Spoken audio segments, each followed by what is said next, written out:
President William Samoei Ruto is the chief commander of the abduction squad. These are not my words, but Whyi Leaders Kalonzo Musyoka.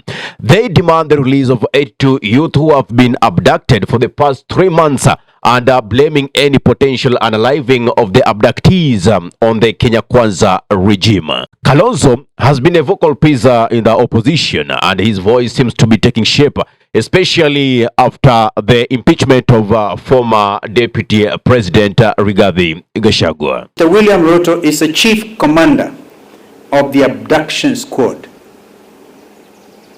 We demand that all 82 youth who have been abducted in the last 3 months be released and returned to their families immediately. Some have actually been abducted as recently as yesterday.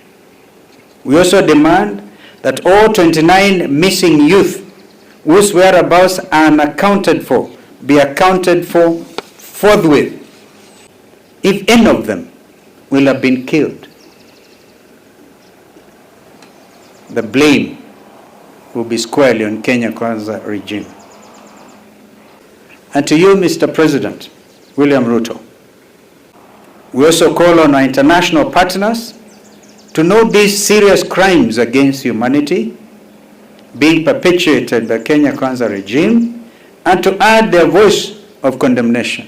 Okia Omtata, Busia Senator, yesterday during the Stop Abductions and Ruto Must Go demonstrations, reminded President William Samoei Ruto that his immunity against arrest and prosecution does not extend towards the international laws and treaties. Omtata was addressing journalists just a few moments before he was allegedly abducted by the police. I would like to warn the President that under Article 143, Clause 4, his immunity does not extend to crimes that can be prosecuted under international treaties.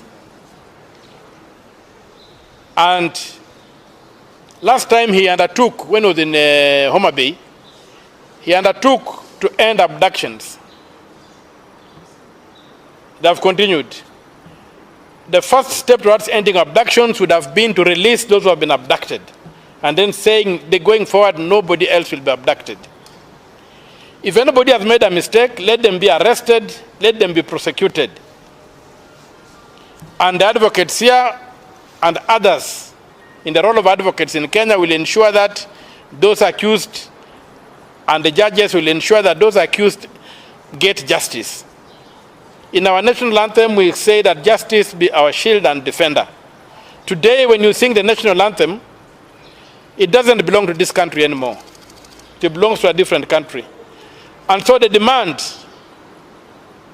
upon the President, as the Commander-in-Chief of the Armed Forces, as the Chairman of the Security Council, who under Article 238, security is defined as the protection of the people and their property.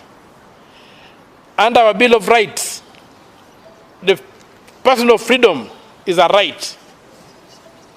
So to take people and confine them to using extrajudicial means is inviting the population, as Land Council has said, is inviting the population to disregard the law and take the law into its own hands to survive. Peter K. Salasia, the Member of Parliament for Mumias East, has raised concern over the hyped livestock vaccination by the President as he sits in the Agricultural Committee, and not a single day has that notion been tabled in the meetings. No public participation has been done to seek opinions from the farmers on what they think about that vaccination. He also said that he doesn't know where the government wants to get this money for such a project, as no monies from the national coffers can be spent without being passed in the committee. Wanatuambia mambo ya vaccination ya ng'ombe, mimi nashangaa sana.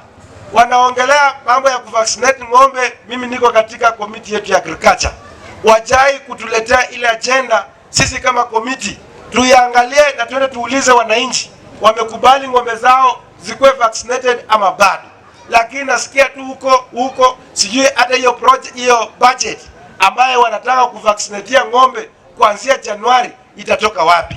kwa sababu you cannot spend any money from the national coffer without kupitia kama sisi katika committee yetu ya agriculture. Na hiyo ndio tunataka tuulize rais wa Kenya kwamba usiuzie wa Kenya mambo ya false hope ama kuwaletea agenda zingine ambazo haziwezi make any sense in this country when we have serious issues to address. Kimani Ichung'wah, in what seems to be a political tactical war, has alleged that the former deputy president Rigathi Gachagua was behind the stealing of sheep from Uhuru's farm during the demonstrations by the Azimio la Umoja One Kenya Alliance just after the conclusion of the 2022 general elections. He also said that Gachagua is the one who sponsored the Gen Z's and Millennials demonstration in an attempt to overthrow William Ruto's regime. Walienda kupora mbuzi ya Uhuru Kenyatta pale Ruiru. Ndio walipanga vile bunge itavamiwa, ichomwe, Supreme Court ichomwe, na wakajaribu kupanga ati watu wavamie State House, watoe rais kwa kiti.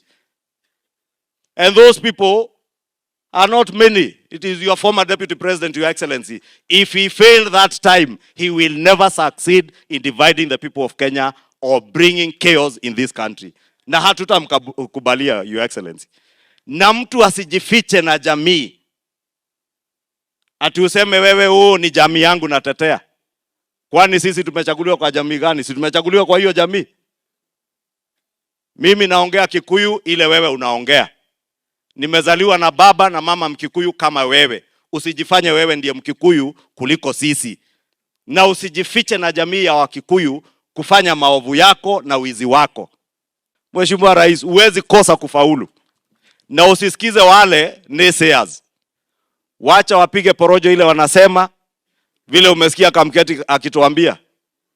Nimeona mwingine huko Nyandarua wanapanga kwa mkutano kama hii wakuja na mtu arushe tear gas. Alafu mwenye amepanga tear gas irushwe, yeye amesimama tu kama askari. Aondokei tear gas sababu anajua ile mpango wamepanga. Ili wazunguke wakichochea wa Kenya kuambia mikutano yetu inavurugwa. Sasa wewe unavurugiwa mkutano ya watu tatu. Watu tatu hata utahitaji tear gas kuvuruga. Ukiangalia ile mkutano wanafanya mkutano ya MCA ya watu tatu ndio wanasema inavurugwa.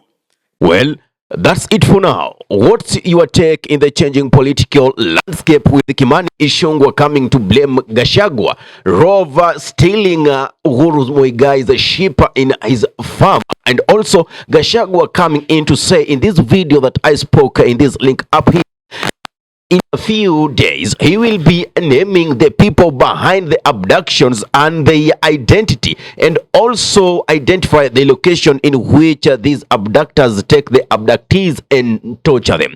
Give us your comment in the comment section below, whether you're watching from our YouTube channel or from our Facebook page. If you're watching from our YouTube channel, kindly subscribe and press notification button so anytime that we are live, you'll be the very first person to be notified, or anytime that we upload content of this nature. If you're watching from our Facebook page, kindly follow us for regular updates. My name is Ahmed Khalif for the Unscripted Talks here in Durb Radio. Assalamu alaikum wa rahmatullahi wa barakatuhu. Kwa timba kali za Afrika, Durb Radio ndio mpango mzima.